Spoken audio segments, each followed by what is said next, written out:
Allah yang melampaui segala akal, itulah yang memelihara hati dan pikiran di dalam Kristus Yesus Tuhan kita.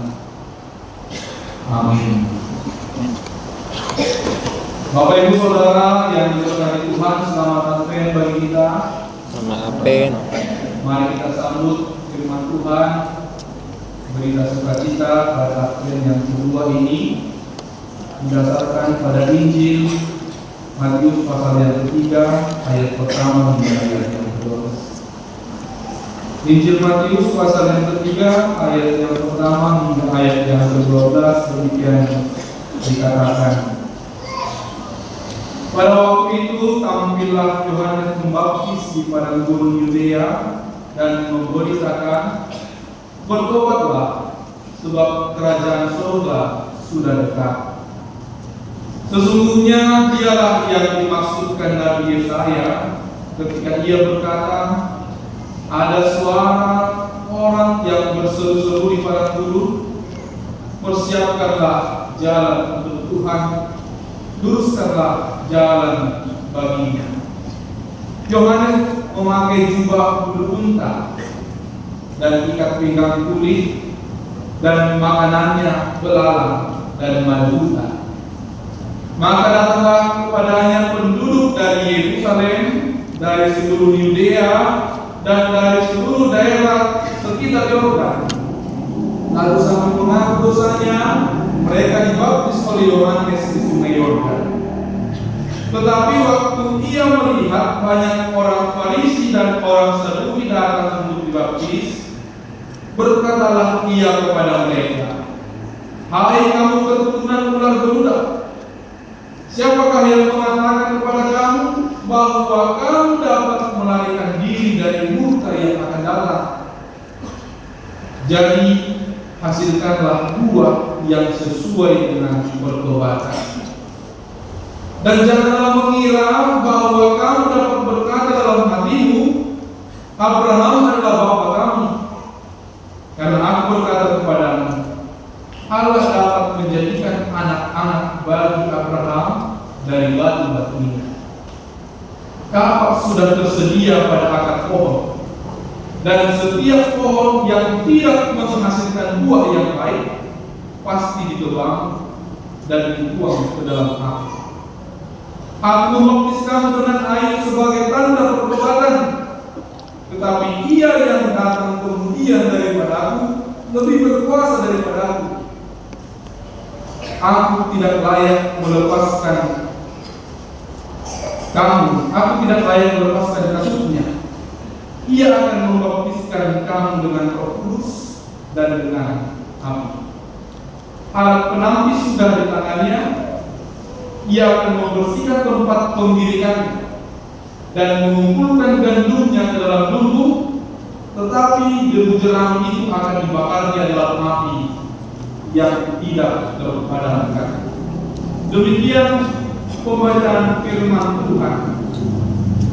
Bapak Ibu Saudara yang diberkati Tuhan kita Yesus Kristus, ketika kita masuk di tengah ibadah kita di jam 5 ini, kita telah lihat tadi 2 lilin sudah dinyalakan. Inilah Advent yang kedua yang menunjukkan bahwa kedatangannya sudah semakin dekat.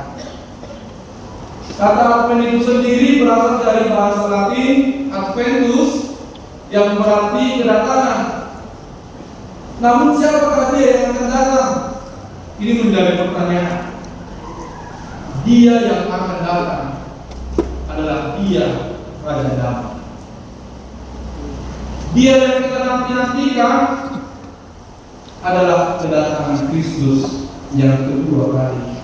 Sekarang menjadi pertanyaannya bagi kita ibu bapak saudara, apa yang perlu kita persiapkan untuk penyambutannya dalam kedatangan Kristus yang kedua kali?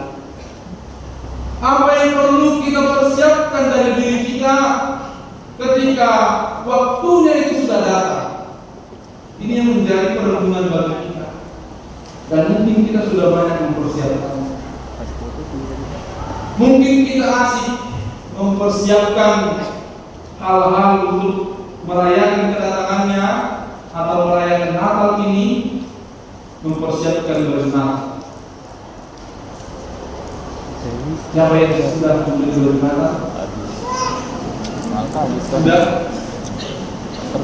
Kalau saya melihat di sini banyak yang muda-mudi, mungkin dalam perayaan Natal bukan hanya berenang yang dipersiapkan. Uang juga perlu dipersiapkan.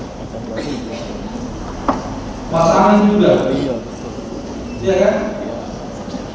Karena sering terjadi Martina, Marales, Natal. hal-hal seperti itu mungkin yang sudah kita persiapkan dalam menyambut kedatangan. Atau bahkan bagi orang tua sudah banyak mempersiapkan rumahnya dengan gaul-gaul yang gereja.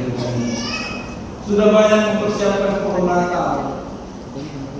Sudah banyak mempersiapkan mau makan kue Natal apa ya tahun ini. Kalau loyang do, saja do, nastar do akan apa nasi. Tetapi apakah itu salah? Tentu tidak. Namun firman Tuhan hari ini pada apa yang Tuhan mau mengajak kita Bapak Saudara, bukan hal yang sedemikianlah yang akan kita persiapkan dalam menyambut kedatangannya. Pada apa yang kedua hari ini, firman Tuhan mengajak kita untuk mempersiapkan diri kita dengan bertobat. Ini menjadi tema mimpi. Bertobatlah, kerajaan Allah sudah dekat. Ini tema kita. Dan ini adalah seruan yang sangat keras di tengah-tengah keheningan yang dikerjakan oleh Yohanes Pembaptis. Namun Bapak Saudara, ini juga relevan bagi kita saat ini. Ketika kita melihat apa yang sedang terjadi di tengah-tengah bangsa kita, ketika kita boleh melihat fenomena-fenomena alam yang terjadi belakangan ini di Tapan Wiraya, di Sumatera Barat, di Aceh, ada banjir, ada longsor. Mungkin kita mengatakan ini adalah hukuman Tuhan dan waktunya sudah mulai dekat dengan fenomena, dengan bencana alam. Namun apakah demikian? Oleh karenanya seruan pertobatan ini bagi kita merayakan Advent yang kedua ini adalah suatu sukacita karena belum terlambat. Kita masih diberikan kesempatan dan ini ajakan bagi kita semua pertobatan masalah. Mari kita mencoba melihat apa yang terjadi dalam diri kita, mengevaluasi. Ketika kita berbicara tadi tentang banjir dan longsor, ini merupakan pertobatan bagi pemerintah dan masyarakat seluruhnya untuk lebih lagi menjaga dan melestarikan alam. Namun bagi kehidupan kita, orang yang sudah mengenal Kristus, apakah kita sudah berjalan di jalan Kristus? Apakah kita sudah berjalan dalam kehendaknya? Ini yang perlu kita evaluasi dan perlu kita lihat dari diri kita. Oleh karenanya Bapak Saudara yang diberkati Tuhan, ketika kita berbicara dengan kata bertobat, ini sudah sering kita dengar. Atau bahkan dari kita sudah pernah mengatakan ini kepada teman kita, kepada pasangan kita, kepada anak kita, kepada orang tua kita. Bertobat maukah? Ala semona jujur bere. Ala semona mau munggah mau. Ini sering kita sampaikan. Tetapi kenyataannya Bapak Saudara, ketika kita menyerukan pertobatan itu, yang berarti ketika kata bertobat itu dalam definisinya adalah berbalik secara 180 derajat. Gambaran kita itu adalah instan dan sempurna. Kita tidak pernah menghargai proses, karena bayangan, pemahaman, pengertian kita ketika orang bertobat itu, ketika dia telah mengakui kesalahannya.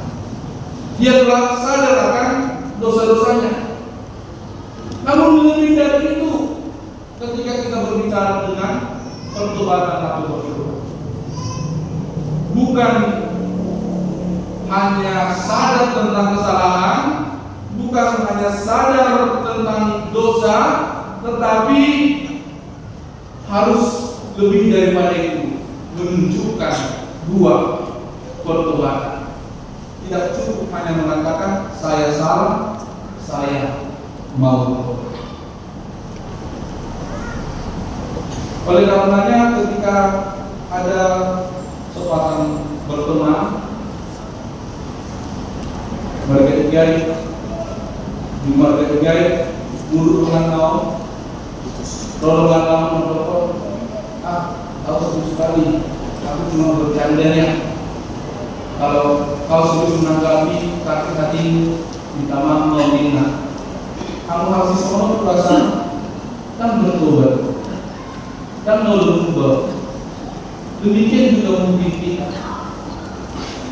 Ketika kita boleh mengingat kembali saudara-saudari di tanggal 2 Januari 2025, mungkin banyak kita yang lupa akan kata-kata pertobatan kita di tanggal 1 Januari. Jupang jam 00, bertemu keluarga, madok anak, mubah bangkoman, mubah bapak, dan ulang merokube akan nasalaya. Ketika kita sudah mulai menyadari kesalahan kita di tanggal 1 di jam 00 itu dengan acara ibadah persirangan tahu, apa? Nanti pampikin di tanggal 2, wala ibu mo ibu maho, minat kata kadeyo, kata mangalopa, lo kata lalu haji, kenyataannya butuh. Diri butuhmu, apa yang tanggal tadi terjadi kau ibu kau butuhmu. Contoh, apa yang tanggal 2 kau melilitmu. Hal-hal sederhana ini mungkin harus kita paham dengan jelas apakah sesungguhnya pertobatan itu. Lewat firman Tuhan hari ini kita diajarkan bahwa pertobatan itu adalah panggilan Tuhan. Itu adalah buah pekerjaan Roh, bukan hanya dari kesadaran diri kita, tetapi Tuhan memanggil kita untuk berbalik, untuk kembali ke jalan yang benar, untuk kembali ke jalan yang Tuhan kehendaki. Gambarannya supaya dapat kita pahami, boleh saya gambarkan seperti ini. Ketika suatu hari seorang ayah dan anak tersesat di tengah hutan, mereka kehilangan arah. Namun mereka terus berjalan, tetapi mereka semakin tersesat. Sang anak berkata kepada ayahnya, kita harus kembali. Tetapi ayah berkata untuk menjawab anaknya, aku malu untuk kembali. Namun anak itu menjawab, kembali bukan berarti salah. Kembali berarti kita menemukan jalan yang benar. Artinya, ibu bapak saudara, ingat kepada pertobatan itu. Ketika memang jalan kita sudah tidak pas lagi, sudah tidak sesuai dengan kehendak Tuhan lagi, sudah tidak sesuai dengan apa yang Tuhan firmankan bagi kita, jangan malu untuk kembali. Karena kamu bukan pecundang kalau kamu kembali. Kamu bukan menjadi kalah kalau kamu mencoba mengulang lagi. Tetapi itu adalah kesempatan terbaik bagimu untuk menemukan jalan yang baik bersama dengan Tuhan.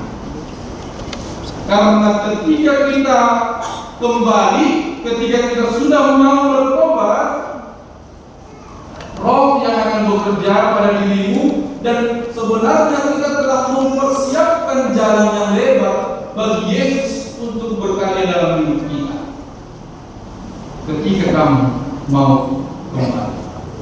Oleh karenanya orang-orang yang sudah bertobat, orang-orang yang sudah berbalik itu orientasinya, prioritasnya pasti berbeda. Dan yang pasti bahwa orang yang bertobat itu tidak hanya dulu, dia akan menghasilkan buah. Buah pertobatannya apa? Yaitu kesetiaan kepada Tuhan. Inilah ajakan daripada Yohanes Pembaptis. Ketika dia menyerukan di tengah-tengah orang banyak, orang-orang Israel, mengatakan bertobatlah sebab kerajaan surga sudah dekat. Namun ungkapan seruan yang lama itu bukan hanya kepada sekelompok orang-orang percaya. Boleh kita baca nanti di rumah ayat-ayat paralel dengan Matius pasal yang ketiga ini, di Lukas yang ketiga. Yang pertama-tama seruan pertobatan itu disampaikan kepada orang-orang agamawan, yaitu orang-orang Farisi dan orang-orang Saduki. Di Matius 3 ayat yang ke-7 dikatakan, tetapi waktu ia melihat banyak orang Farisi dan orang Saduki datang untuk dibaptis, berkatalah ia kepada mereka, hai kamu keturunan ular beludak, Ramol Allah berketurunan kamang kelukinan keturunan hanya Allah kepada Yesus, kamu akan berdosamu berongkang, yakin kamu kalian mengira di tempat, kalian mungkin akan berada masih di berdaya hidup sesungguhnya. Tetapi Yohanes Pembaptis dengan tegas, dengan lantang mengatakan, hai kamu keturunan ular beludak, kepada kaum agamawan tadi, kepada orang-orang Farisi dan orang-orang Saduki yang terkenal saleh dengan keyahudian mereka, dengan tradisi agama mereka, tetapi dia dengan tidak takut dan gentar mereka. Ternyata ular beludak itu adalah perbedaan berlaku. Orang Farisi dan orang Saduki digambarkan dengan demikian. Kemudian dikatakan, siapakah yang mengatakan kepada kamu bahwa kamu dapat melarikan diri dari murka yang akan datang? Mereka mengajak supaya orang-orang agamawan itu juga bertobat. Dan berlanjut lagi ketika kita baca nanti di Lukas pasal yang ketiga ayat yang ke-14 kepada kelompok-kelompok prajurit Romawi, Yohanes Pembaptis mengatakan, bertobatlah dengan jangan merampas, jangan memeras, cukupkanlah dirimu dengan gajimu. Dan juga kepada orang-orang pemungut cukai, Yohanes Pembaptis mengatakan di Lukas 3 ayat yang ke-13, jangan menagih lebih banyak daripada yang telah ditentukan bagimu. Dan yang terakhir kepada orang-orang banyak dan mungkin kepada kita, Lukas 3 ayat yang ke-11 mengatakan pertobatannya, barang siapa yang mempunyai 2 helai baju, hendaklah ia membagikannya kepada yang tidak punya. Barang siapa yang mempunyai makanan, hendaklah ia juga berbuat demikian. Yang mau dikatakan itu Bapak Saudara, seruan yang disampaikan ini adalah seruan pertobatan massal di segala lapisan masyarakat, dari tingkat atas hingga tingkat terbawah. Diajak semua untuk bertobat. Karena apa? Karena kerajaan Allah sudah dekat. Dekat dikatakan di sana berarti dekat dari segi waktu, dekat dari segi jarak. Dalam artian, Bapak Saudara, akan tiba waktu. Ini adalah titik-titik penghakiman. Ketika waktunya Tuhan itu sudah akan tiba, bagaimanakah kita ditemukannya? Sudahkah kita berbalik bertobat? Manang hok kita di atas laut lain. Digambarkan penghakiman itu seperti di ayat yang ke-10, kapak sudah tersedia pada akar pohon, dan setiap pohon yang tidak menghasilkan buah yang baik pasti ditebang dan dibuang ke dalam api. Gambaran Yohanes tentang penghakiman itu, waktunya Tuhan itu dipadatkan seperti petani yang menanti-nantikan buah anggurnya, petani anggur yang menanti-nantikan pohon anggurnya. Ketika pohon itu tidak lagi berbuah, maka petani itu akan menebang akar-akarnya, dan akar-akarnya dan pohon yang ditebang itu akan dicampakkan ke dalam api. Yang menjadi pertanyaan, apakah kita sebagai pohon yang akan ditebang nantinya,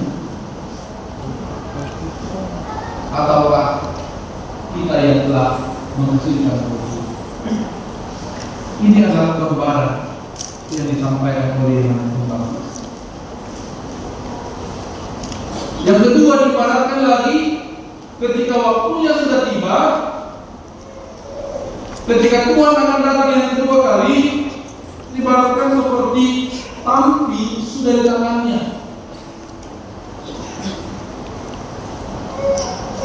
Tentu kita sudah pernah melihat tampi, mulai buta, pamiara, menampi oras, menampi eme,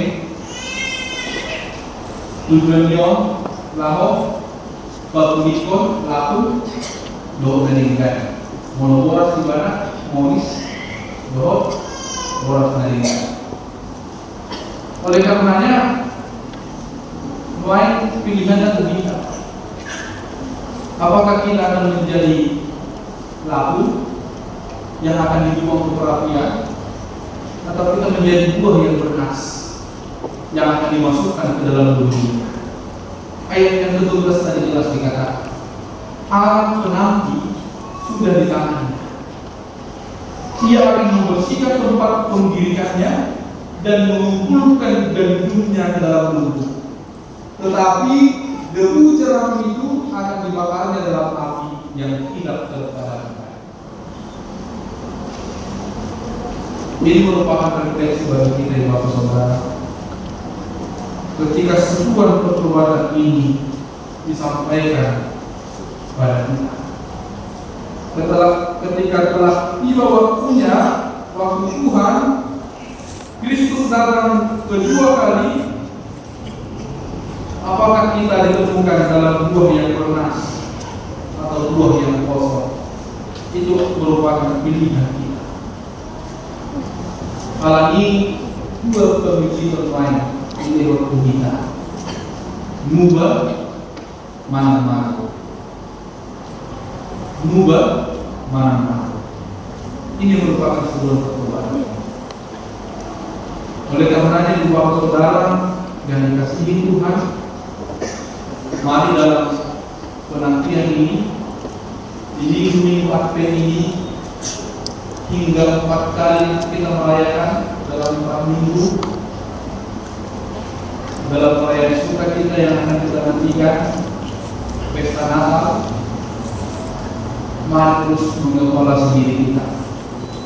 Jangan hanya mempersiapkan yang di luar saja, tetapi persiapkan diri, persiapkan hati. Ketika waktunya datang, apakah kamu sudah siap dengan menerimanya dengan baik? Oleh karenanya, pertobatan kita, semua kita dipanggil, dan Dia Roh itu yang akan bekerja dalam hatimu, dalam hidupmu. Kami ini dengan Dia mengubah mana. Amin. Kita berdoa.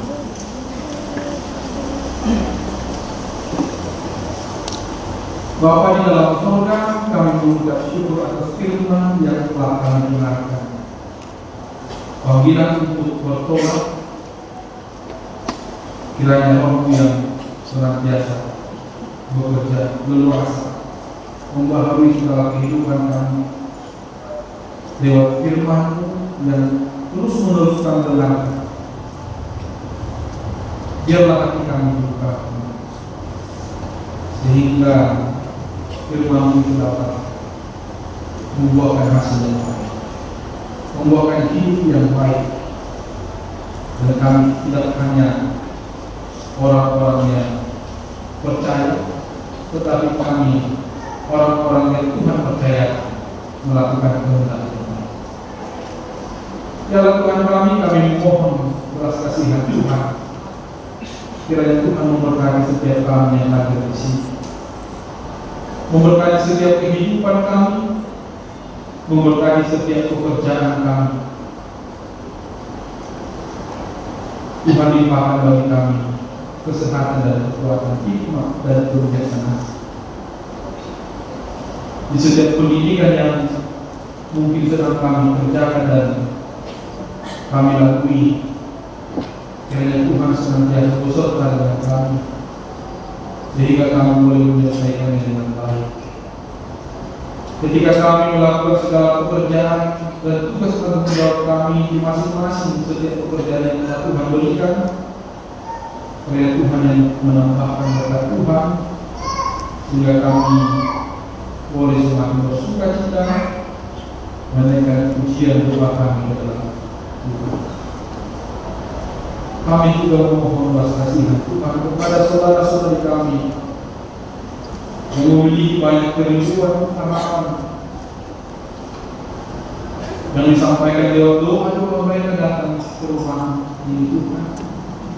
Biarlah kiranya Tuhan yang mendengarkan seluruh permohonan hendaknya yang terjadi pada mereka. Kepada saudara-saudari kami yang sakit, yang terbaring, biarlah kiranya Tuhan yang memulihkan. Bagi mereka yang mengalami banyak pergumulan beban berat, kiranya Tuhan yang menguatkan, mengangkat mereka dan memberikan mereka harapan yang baik bahwa Tuhan akan melimpahkan kebaikan mereka. Tuhan, kami mengingat saudara-saudari kami yang mengalami musibah, mengalami bencana di kapan wilayah, longsor dan banjir. Kiranya Tuhan yang memulihkan kehidupan mereka. Tuhan juga yang memulihkan traumatis mereka, memulihkan roh dan jiwa mereka supaya mereka tidak dalam ketakutan, tetapi boleh melihat harapan yang indah, harapan yang cerah ke depan, bahwa Tuhan telah memelihara mereka apapun yang terjadi pada mereka. Terima kasih Tuhan atas setiap orang yang telah membukakan hatinya, memberikan bantuan, memberikan pertolongan, sehingga boleh mereka melanjutkan segala kehidupannya. Tetapi kami yakin dan percaya Tuhan lebih dahsyat dan luar biasa memelihara mereka sehingga mereka boleh bangkit dan pulih kembali. Kami tahu Tuhan, kami adalah orang-orang berdosa.